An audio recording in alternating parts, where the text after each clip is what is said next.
Welcome to our channel. இதுதாங்க நம்மளுடைய சேனலில் ஃபஸ்ட்டு வீடியோ.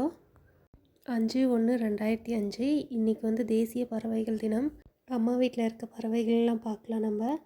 இது வந்து ஃபஸ்ட்டு முட்டை போடும் இல்லைங்களா, அதுக்காக வந்து இடம் தேடிட்டுருக்காமா அந்த பிளாக் கலர் கோழி. அது சேவல் வந்து இடம் பார்த்து கொடுக்குமா. அது பாருங்கள் எவ்வளோ அதிசயமாக இருக்குல்ல. கோழிக்கு கூட அவ்வளோ அறிவு இருக்குது. சேவல் வந்து இடம் தேடிட்டுருக்கு. ஃபஸ்ட் டைம் அது முட்டை போட போகுது. அதுக்காக அது ஹெல்ப் பண்ணிகிட்ருக்குன்னு நினைக்கிறேன். அதுதான் சொன்னாங்க அம்மா. இடம் பார்த்து கொடுக்குமா ஃபஸ்ட் டைமில். அது ஒரு 3-4 டேஸாந்தே அது பார்த்துட்ருக்குமா. இன்றைக்கி தான் அது வந்து முட்டை போடும்னு நினைக்கிறேன். ரொம்ப நேரமாக தேடிட்டு இருந்துச்சு. நானும் ரொம்ப நேரம் வெயிட் பண்ணேன். ஒரு வேளை பக்கத்தில் இருக்கிறதுனால அது இடம் பிடிக்கலையோ என்னவோன்னு நினச்சிட்டு இருந்தேன்.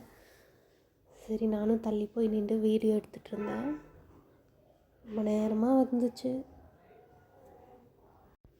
சரி, நானும் போயிட்டேன். ரொம்ப நேரம் எவ்வளோ நேரம் நிற்கிறதுன்னு சொல்லிட்டு. அதுக்கப்புறம் கோழி ஒன்று இந்த சைடு வச்சுருந்தாங்க அம்மா. அதுதான் நினச்சேன். ஆனால் எனக்கே ஒரு ஷாக்காக இருந்துச்சு. அதுக்கு முட்டை போட வருதுன்னு அந்த கோழின்னு நினச்சிட்டு இருந்தேன். இதுவும் பிளாக் கலரில் இருந்ததுனால. அப்புறம் பார்த்தா இது வேறு கோழி. இது என்ன பண்ணுதுன்னு பாருங்கள். அதுவும் ரொம்ப நேரம் பக் பக்குன்னு சொல்லிகிட்டே இருந்துச்சு. இது கூண்டில் போய் உட்காரவே இல்லை. நானும் உட்காருன்னு பார்த்துட்டே இருக்கேன், ஆனால் உட்காரவே இல்லை. ரொம்ப பொறுமையாக அது இடத்துக்கு போயிட்டுருந்துச்சு. வெயிட் பண்ணேன், போகும்னு சொல்லிட்டு. கிட்ட இருக்கிறதுனால போலியோ அப்படின்னு சொல்லிட்டு நான் தள்ளி போயிட்டு தான் ஜூம் பண்ணி எடுத்துகிட்டு இருந்தேன். கிட்ட போக ஆரம்பிச்சிடுச்சு. பார்த்தேன், ஃபைனலாக அதே இடத்துக்கு போயிடுச்சின்னு நினைக்கிறேன். நான் உள்ளே என்ன இருக்குதுன்னு பார்க்கல. நான் ஆக்சுவலாக பிளாக் கோழி வருது, முட்டை போட தான் வருதுன்னு நினச்சிட்டு இருந்தேன். அம்மாவுக்கு தான் தெரியும். அதுக்கப்புறம் தான் சொன்னாங்க அது முட்டை போட போல், அது கோழி அவியம் வச்சுருக்காங்களாமா. சொன்னதும் எனக்கு ரொம்ப எக்ஸைட் ஆகிடுச்சு. சரி, அது எப்படி இருக்குது என்ன பண்ணோன்னு பார்த்துட்டே இருந்தேன். ஃபைனலாக அது ஜம்ப் பண்ணி உக்காந்துருச்சுங்க. பார்த்தா உள்ள கலர் கலராக எக் இருந்துச்சு. அது அழகாக போய் உள்ளே உட்காந்து ஃபுல் எக்கையும் கவர் பண்ணிவிட்டு அழகாக உட்காந்துருக்கு. பார்க்கவே சூப்பராக இருந்துச்சு. சரி, எதுவும் டிஸ்டர்ப் பண்ணக்கூடாதுன்னு அப்படியே மெதுவாக க்ளோஸ் பண்ணிட்டேன். பக்கத்தில் பார்த்தா இன்னொரு வச்சுருந்தாங்க, இன்னொரு கோழி. அதுவும் வந்து அவியம் வச்சுருக்காங்களாமா.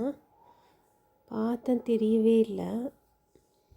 அப்புறம் ரொம்ப ட்ரை பண்ணி பார்த்தேன். சரி, மெதுவாக அதில் பார்க்கலான்னு சொல்லிட்டு. எனக்கு அது மாதிரிலாம் இருந்தால் ரொம்ப பிடிக்கும். அதெல்லாம் பார்க்குறது. பார்த்துட்டேன். அழகாக இருந்துச்சு. அதுவும் ஃபுல்லாக கவர் பண்ணிவிட்டு உட்காந்துருந்தது. சரி, ரெண்டையும் டிஸ்டர்ப் பண்ணக்கூடாதுன்னு அப்படியே க்ளோஸ் பண்ணிவிட்டு நடந்து வந்துட்டேன் நான் அங்கேருந்து. அம்மா நான் பண்ணுறதை பார்த்துட்டு அங்கே குருவி கூடு கட்டியிருந்தது செம்பருத்தி செடியில். அது போய் பார்த்தா குருவி இல்லை. ஆனால் அழகாக இருந்துச்சு. சின்னதாக கூடு கட்டியிருந்துச்சு. அதில் வந்து ஒரு குருவி தான் வந்து உட்காருமா. அம்மாவுக்கு தெரியும்.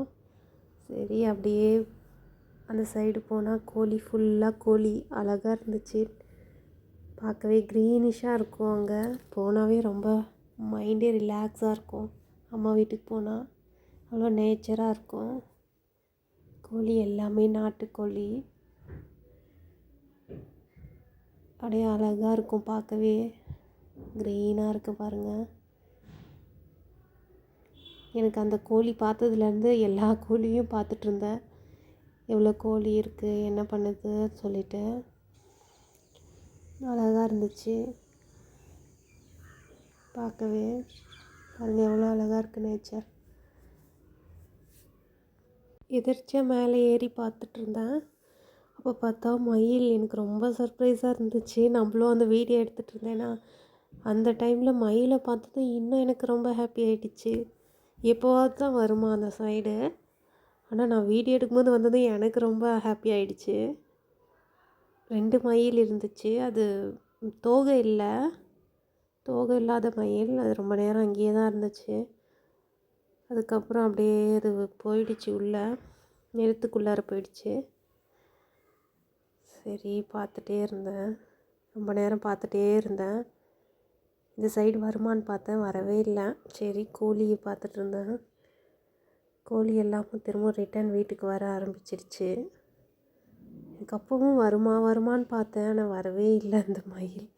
இந்த சைடு அது திரும்பவும் போயிடுச்சு அந்த சைடு நிலத்துக்குள்ளார.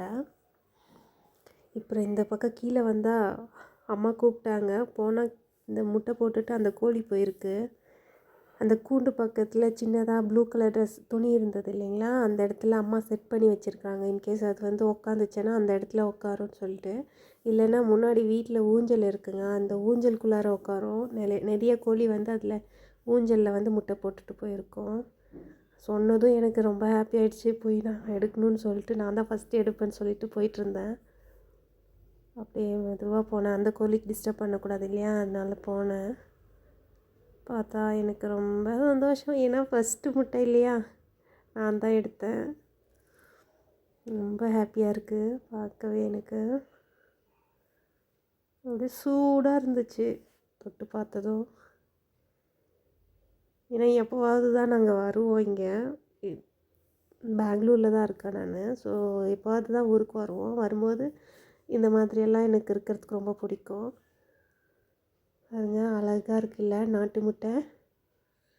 சரி, இது அம்மாக்கிட்ட கொடுத்துட்டு அப்படியே பார்த்தேன். அடுத்து நம்ம கூண்டு இருந்துச்சு இல்லையா, அது ஈவினிங் ஆனதும் அந்த பறவை என்ன பண்ணுச்சுன்னா, இல்லை பறவை இல்லை, அது குருவி, சிட்டுக்குருவின்னு சொன்னாங்க அம்மா. நான் தூரத்தில் இருந்தே ஜூம் பண்ணி பார்த்தேன். அப்புறமா இருக்குது பாருங்கள், உங்களுக்கு தெரியுதா என்னன்னு தெரியல, சின்னதாக தெரியுது பாருங்கள் அந்த கூண்டு உள்ளார. அழகாக இருக்குல்ல. ஆமாம், அது ஒரு பறவை தான் வந்து உட்காருமா, அதில் முட்டை போடுமா, அதுக்காக ஒரு பறவை மட்டும் வந்து உட்காந்துட்டு போயிடுமா. அப்புறம் கோழி எல்லாம் வந்துடுச்சு ஈவினிங் ஆனதும். பாருங்கள், அதுக்கு கூட தெரியுது எவ்வளோ அறிவு இல்லை. ஈவினிங் ஆனதும் வீட்டுக்கு வந்துடுது.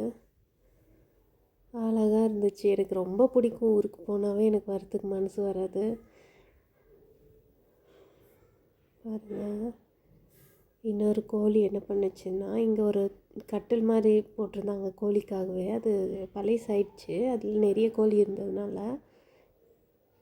அது அப்படியே ஜம்ப் பண்ணிவிட்டு எவ்வளோ அழகாக வந்து உக்காந்துரும் தெரியுமா. பாருங்கள், அழகாக உட்காந்து செட்டில் ஆகிடுச்சு. அதோடைய ப்ளேஸ் அதுதான் போல் இருக்குது, ரெகுலராக உட்கார்றது. அங்கே வந்து உட்காந்துருச்சு. அப்புறம் சின்ன சின்ன கோழி எல்லாம் இருந்துச்சு. அது கீழே ஒன்று இருந்தது, அதுக்கு மேலே வந்து உட்காந்துட்டு இருந்துச்சுங்க. அழகாக ஈவினிங் ஆனதும் வந்து செட்டில் ஆகிடுச்சு பாருங்கள். என்ன மாதிரியே உங்களுக்கும் இந்த மாதிரி விஷயங்கள்லாம் பிடிக்குன்னா கமெண்ட் பண்ணுங்கள். வீடியோ பிடிச்சிருந்தால் லைக் பண்ணுங்கள். தேங்க்யூ ஃபார் வாட்சிங். வேறு ஒரு வீடியோவில் பார்க்கலாம். டாட்டா.